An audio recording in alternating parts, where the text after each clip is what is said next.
Welcome to Building with Blujay. If you haven't guessed, that's me, and I'm absolutely terrified to make this series, and excited at the same time. So, the first thing that I need to remember is that everything is scary. Trees are scary, so we're gonna punch them. Grass is scary, so I'm gonna punch it. Even sheep are scary, so I'm gonna punch. Minecraft 1.21.4, or whatever the numbers are, the Bundles of Bravery drop has just released, and today we are starting a hardcore series for the first time on this channel. If you have no idea what hardcore mode is, allow me to explain it to you briefly. Hardcore mode uses the same mechanics as standard hard mode, which means mobs deal more damage to the player. However, in hardcore mode, when you die, you will not respawn. It's game over. Hardcore mode also cannot be turned off after the world is created, and after you die, you can see everything you built in the world, but you can no longer interact with anything at all. If you're familiar at all with my content, you know I'm pretty much a lava magnet. So, you can do your part to help me stay out of the lava by liking this video and subscribing to the channel. But also, the stakes are higher in this series, and so that means Blujay is gonna be just much more careful anyway. So for a while now, I've been considering a build-focused series, and with the release of hardcore mode on Bedrock Edition, I thought now would be the perfect time. So, I selected a seed, and I scouted out the perfect place to start. And here we are. This whole area over here is going to transform into a really cool base, and we'll talk about theme in a little bit, but I've scouted out this seed, and this is pretty much all I know about it. I don't know where any ancient cities are, I don't know where the stronghold is. This village and that area of land over there is pretty much all I know. But I am gonna go ahead and give you guys the seed on episode 1 in case you wanna follow along. Oh my goodness, could we get any more lucky? I've already got some protection.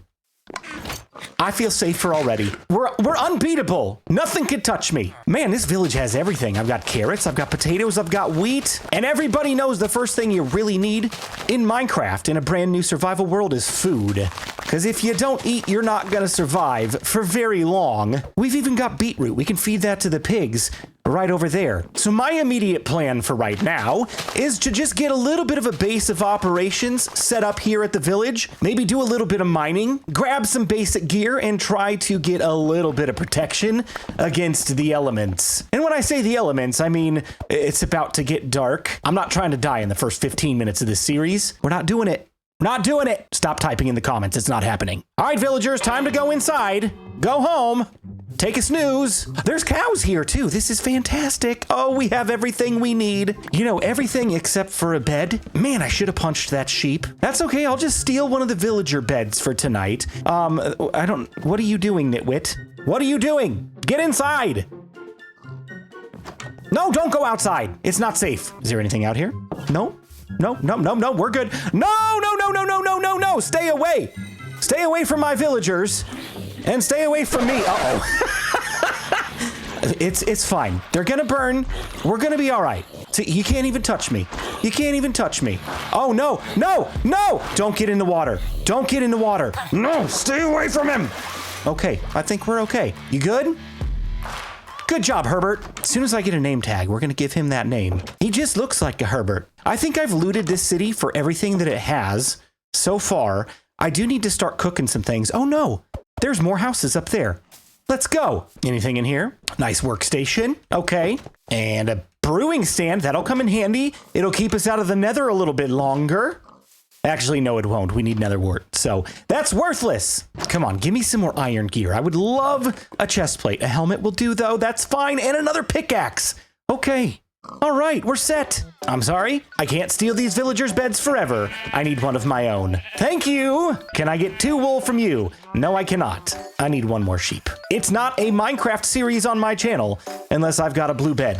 Ah, another sheep. Hello.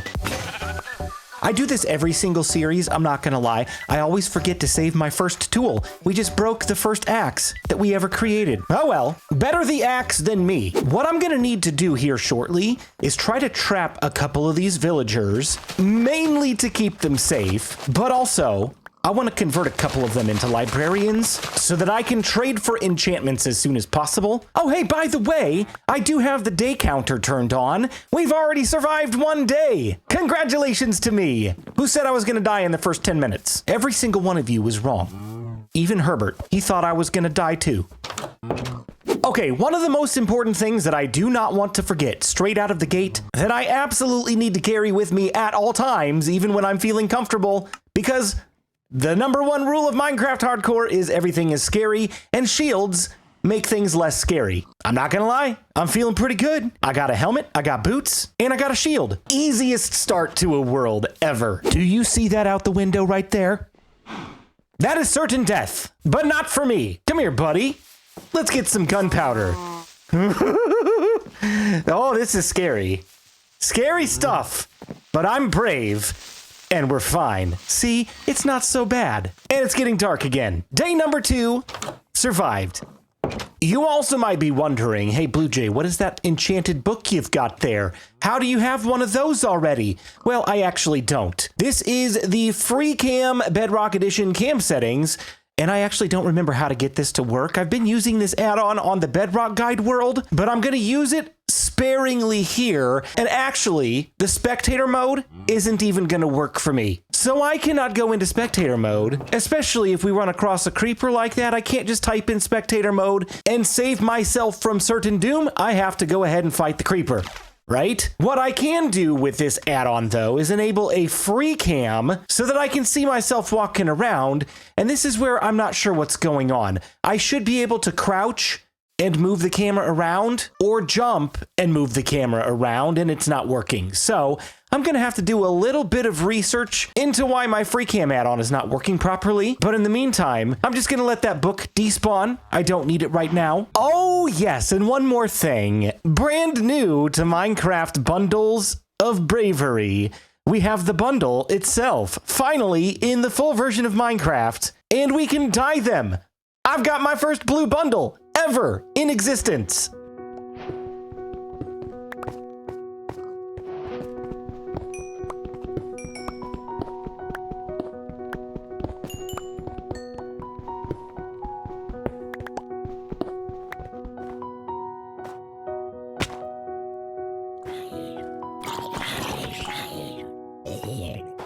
Home sweet home from my first mining trip over in the mountains, and I gotta say, it was incredibly successful. Look at this. I've got 1 full stack and almost a half stack of iron, a couple of stacks of coal, and enough cobblestone to make my first furnace. This is very good news for me, and also very good news for you, because that means this series is probably gonna last longer than this episode. I have ability to get full protection on myself, a chest plate and pants, an iron sword. Oh, my future is looking so bright. Get out of my bed. This just couldn't be going better. Maybe Minecraft Hardcore isn't so scary after all. No, BluJay, don't start getting comfortable. That's when bad things happen. Don't do it. Good morning. It's a new day, and the sun is coming up over the hill, and BluJay has made some big upgrades. First of all, I moved out of the tiny house, and I moved into a place where I could stretch my legs a little bit more. More importantly, huge crop field. I set this up so that I could trade with some villagers and use this composter from time to time to get sugarcane for paper. We'll get to that here in a second, but up here I've got some farmer villagers. I've been trading with these guys periodically. Some potatoes for emeralds. I believe this guy has, yes, beetroot trades, and I need 1 more emerald here. Because down here over by the pig farm, I've got a couple of librarians. This one right here is the one I'm interested in. No, I don't want a bookshelf. No, thank you. I want a Fortune 3 book for 45 emeralds. Hey, BluJay, you've only got 3. No, I don't. I've got 42 more right here. And I actually need to go get a book really quick. And now I can trade for my first enchanted book. This is a huge moment in any Minecraft world. And I'm very sad that all of that work, it took me several hours to get 45 emeralds, but the process is about to speed up. Do you know why? Because I don't actually have to apply this to anything. If I use this fortune book on these crops, it's going to automatically give me more things. So look at this. If I break this one right here, let's look at the carrots. If I just punch this carrot right here with my hand, I got 3 carrots. If I go over here and punch this one with the Fortune 3 book, I got 3 carrots. Did they patch this? Does this not work anymore? Oh, there we go. Oh, no, that's only 3. Am I misunderstanding? Does it not work anymore? Oh, no. That is a very, very sad thing for me. I thought this was gonna work. I thought I was about to drop some knowledge on you guys. Apparently not. Okay, well, it was worth a shot. I do have an anvil, and I do believe I'm just gonna go ahead and put it on this pickaxe right here that has not been used. And I don't want to use it too much. I want to use it sparingly because I'm saving it for when we find diamonds. However, I do want to give this a test now that it's on a tool. So let me toss these into the chest here just to get them out of the way. And I'm going to punch this carrot with my hand. And again, we get 3 carrots. What about with the Fortune 3 pickaxe? Still only 3. Well, I guess there was 4. So maybe there's more? Let's try potatoes. This one gave me 3 and a fortune pickaxe. Oh, that one gives me a lot. Okay, this is a thing, people. It does actually work. Now I'm curious if it actually worked with the book and carrots just don't give you very much. That's fine. The point is, I'm ready to move on from this. I've gotten myself to a place where I feel pretty comfortable. I have some cows for food, and I've got some pigs for food, and I've got some crops for trading. I've got a couple of villagers. This guy over here is my first mending villager. So we're gonna make use of him as soon as we can get a diamond pickaxe. What I am gonna do now is set up a quick branch mine, and I'm gonna go mining for diamonds. This right here is probably going to be the scariest part of the entire series. I'm exaggerating a little bit because the wither, the dragon, that's probably gonna be a little bit on edge as well, but I've created a water drop and we're gonna test it out. But before I just jump blindly down to the bottom, I am going to get a second water bucket and put it right where I'm gonna land, so there are extra water sources. Am I out of ladders? Oh! It's not even my fault. What is going on? Why are all of my ladders off to the side? I don't know whose fault this is, but it's not mine. 100%. So close. Yet so far. It's right there. That's like 10 more ladders. The ladder is fully finished now, and we're headed down to the bottom to drop another water bucket. Because I just don't trust this fall. I don't trust it yet. I'm still scared. Okay, so I'm gonna put water right here as well, and I might even put water here as well. I've played this game a million times, and I've done a million drops like this. And yet, for some reason, in hardcore, I just don't trust it. I don't.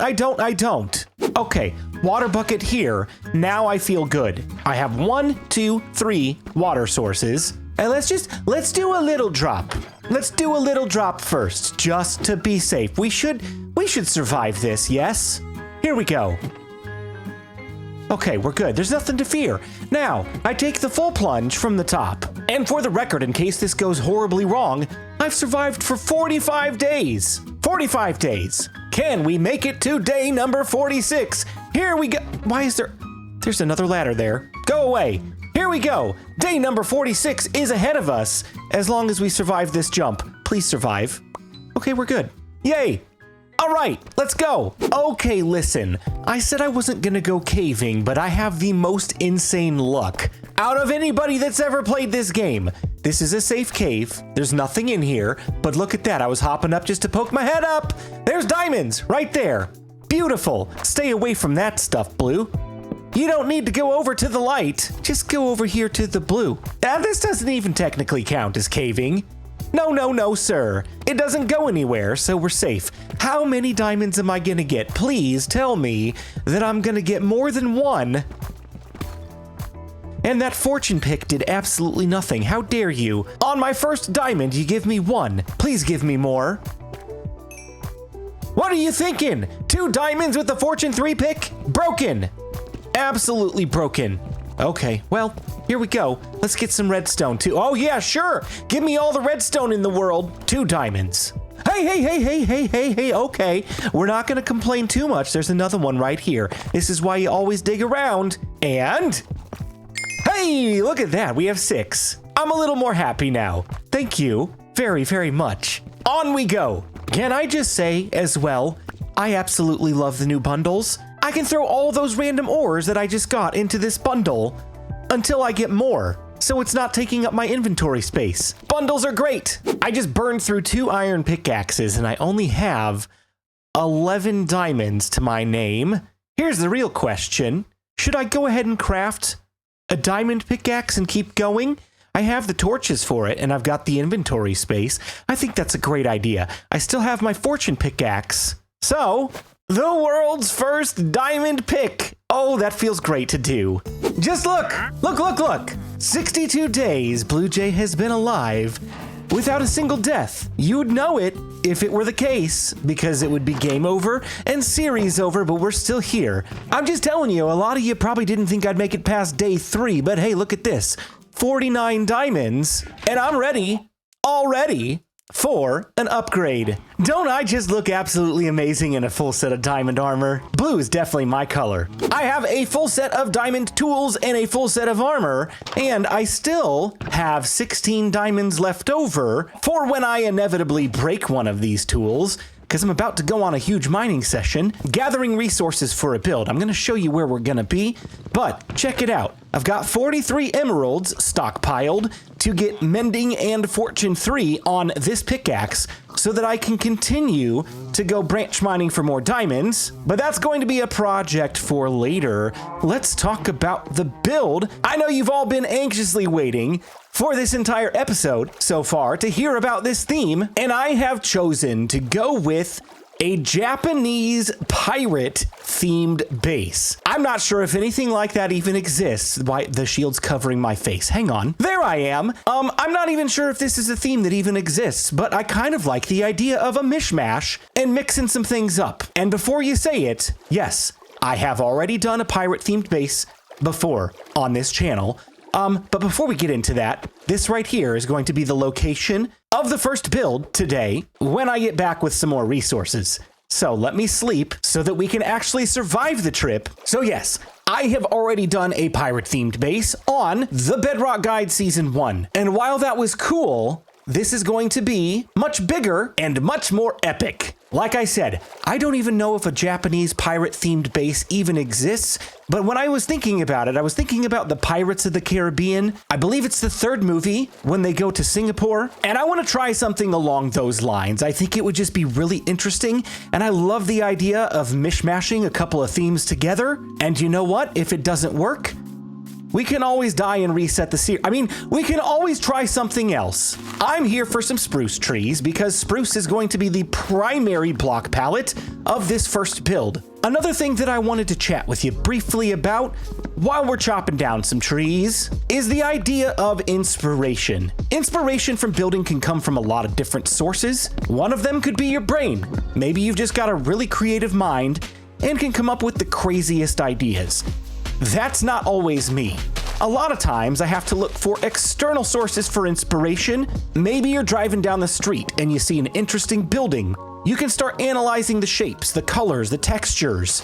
How can I interpret that into a Minecraft block? Another place that you can look for inspiration is on websites like Pinterest or Google Images, just trying to find things that fit within the theme of what you're trying to build. And I have definitely done that before. I've never attempted a Japanese architecture style in Minecraft before, and I've seen a lot of people do it, and a lot of people do it well, and I didn't want to do something that was just a repeat of the traditional things you would normally see, but I am going to include some of those things within the theme as well, but with a piratey twist. One other source of inspiration that you can use for building or generating ideas, and I know this is the big hot button term right now in our culture, I used an AI resource called Copilot by asking very specific questions.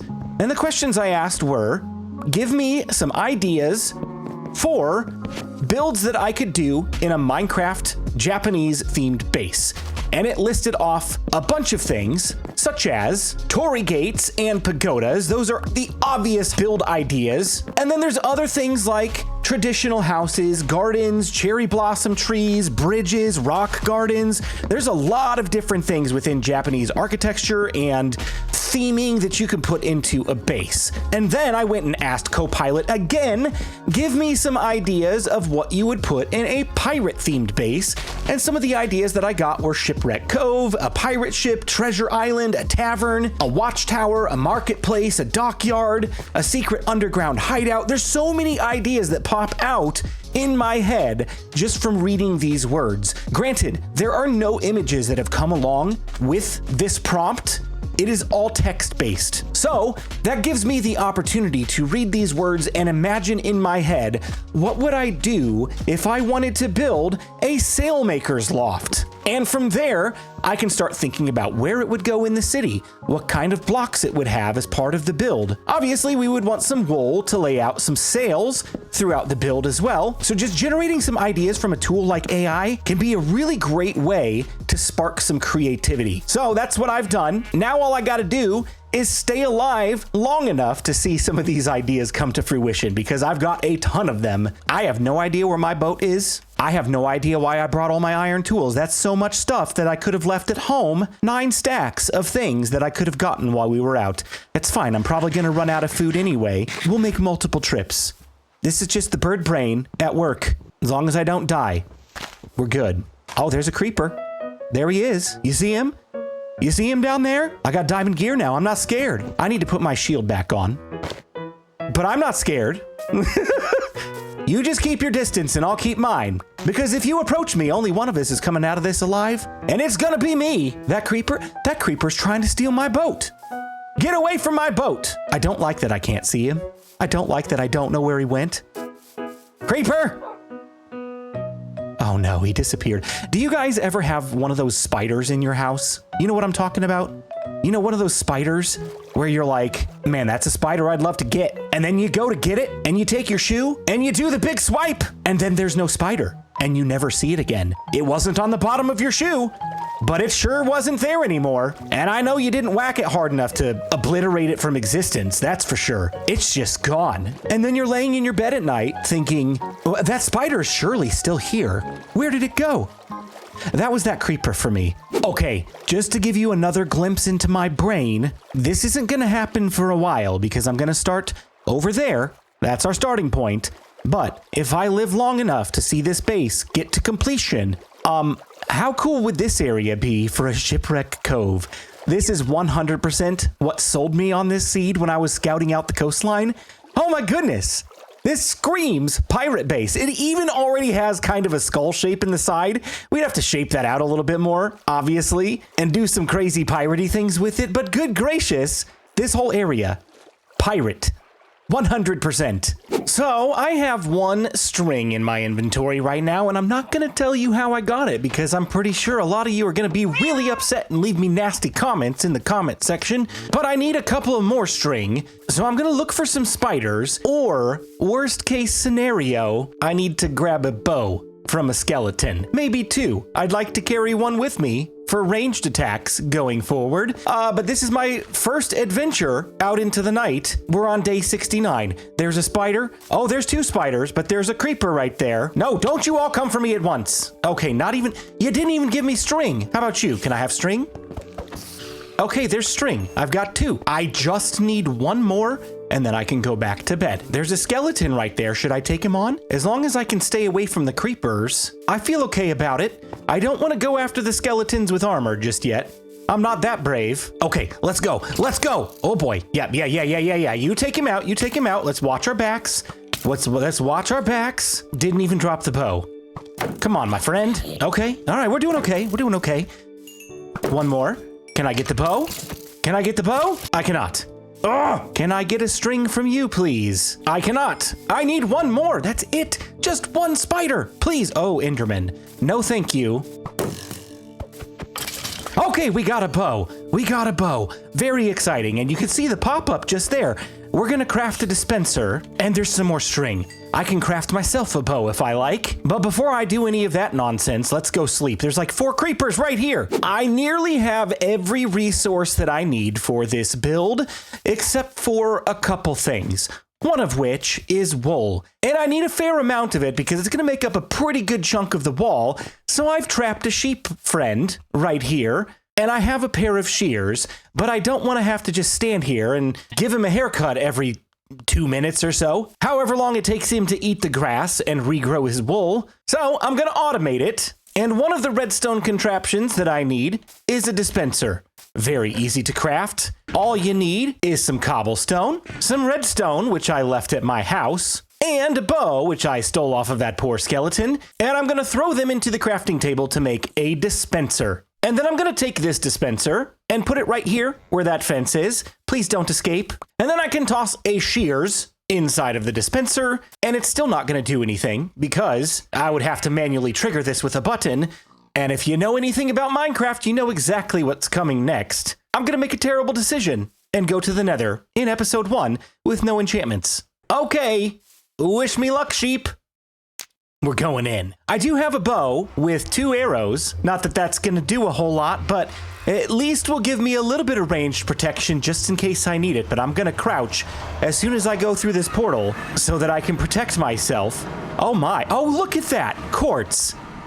I could not have gotten any luckier. Let's get this and get out. I'm just going to grab just the quartz that here. I'm not going to risk anything. I'm not going to stay any longer than I have to in here. Oh, that was so easy. Hello, Enderman. Nope, not going to look at you. Not going to go look at anything else. This is not a bad spawn. Not a bad spawn. All right, we're out of here. Nope, we're going to break it. I don't want any temptation to go back in there until I'm ready. So, goodbye, Nether. The next thing I need to craft is an observer. I can craft 10 of them, but I only need 1. And this observer is going to go right here in place of this dirt, and it's going to face directly into that block right there, which is where the sheep is standing. And then if I put a solid block of my choice right here behind the observer and a redstone dust right on top, anytime this sheep eats the grass, it's going to shear the sheep. Now, I need to put a basic collection system underneath. Oh, it worked. Look at that. The sheep has been shorn. Sheared. How do you say that? What's the past tense of shear? Is it shorn? I don't know. It doesn't matter. I've already found a problem. It's not a big deal to fix. It'll be pretty easy, but apparently you do need the solid blocks around the sheep instead of the fences. Okay, let's give this a test. Whenever you're ready, sheep. Whenever you're ready. There you go. Did it go in? It went in. Perfect. Okay, we're all set.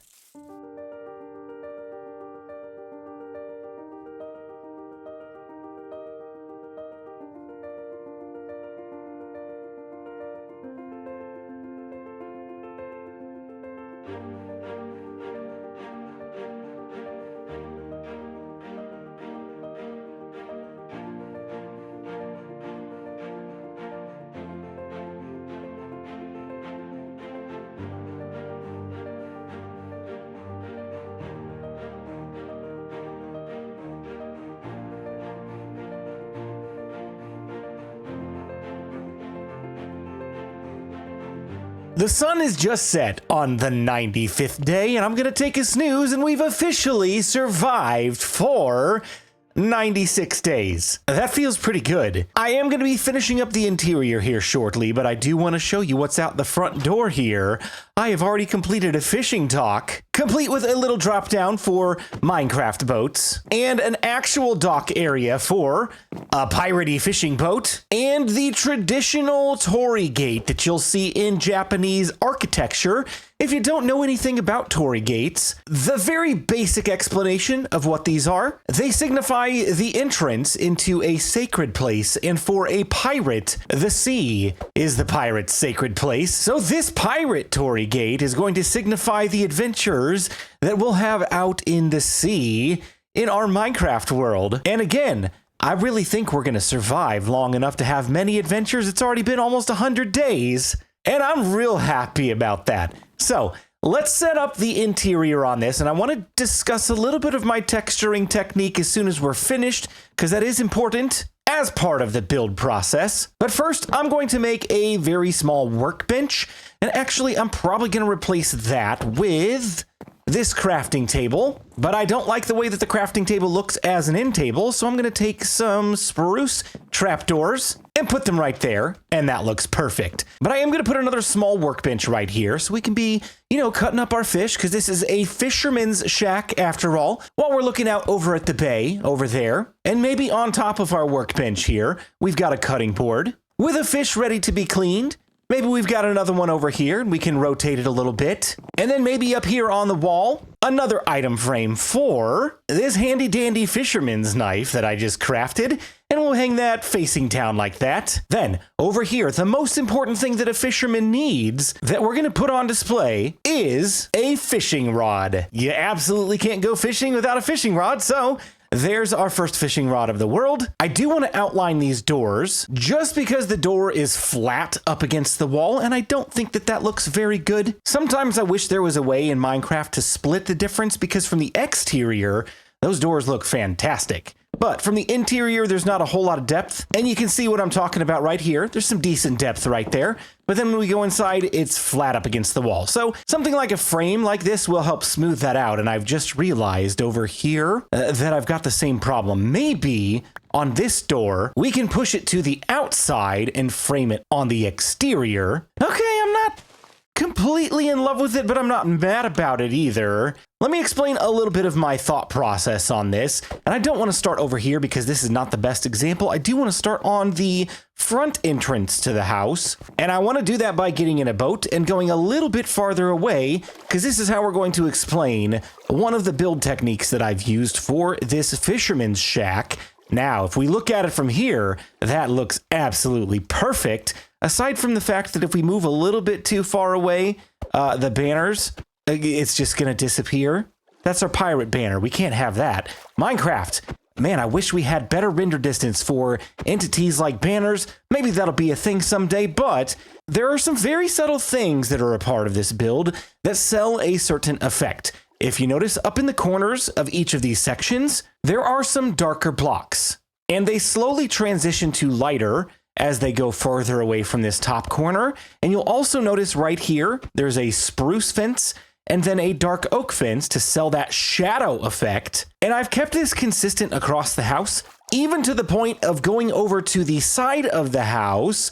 The entire section over here is shadowed as if the light was coming from over there, and then this side was in the shadow. And then if I go to the complete opposite side of the house, you'll notice that over here, there are very few shadows on this side of the house. But including shadow effects like that on the build helps sell the depth of the build, even if it's a little bit more flat. And we're about to survive day number 96 into day number 97.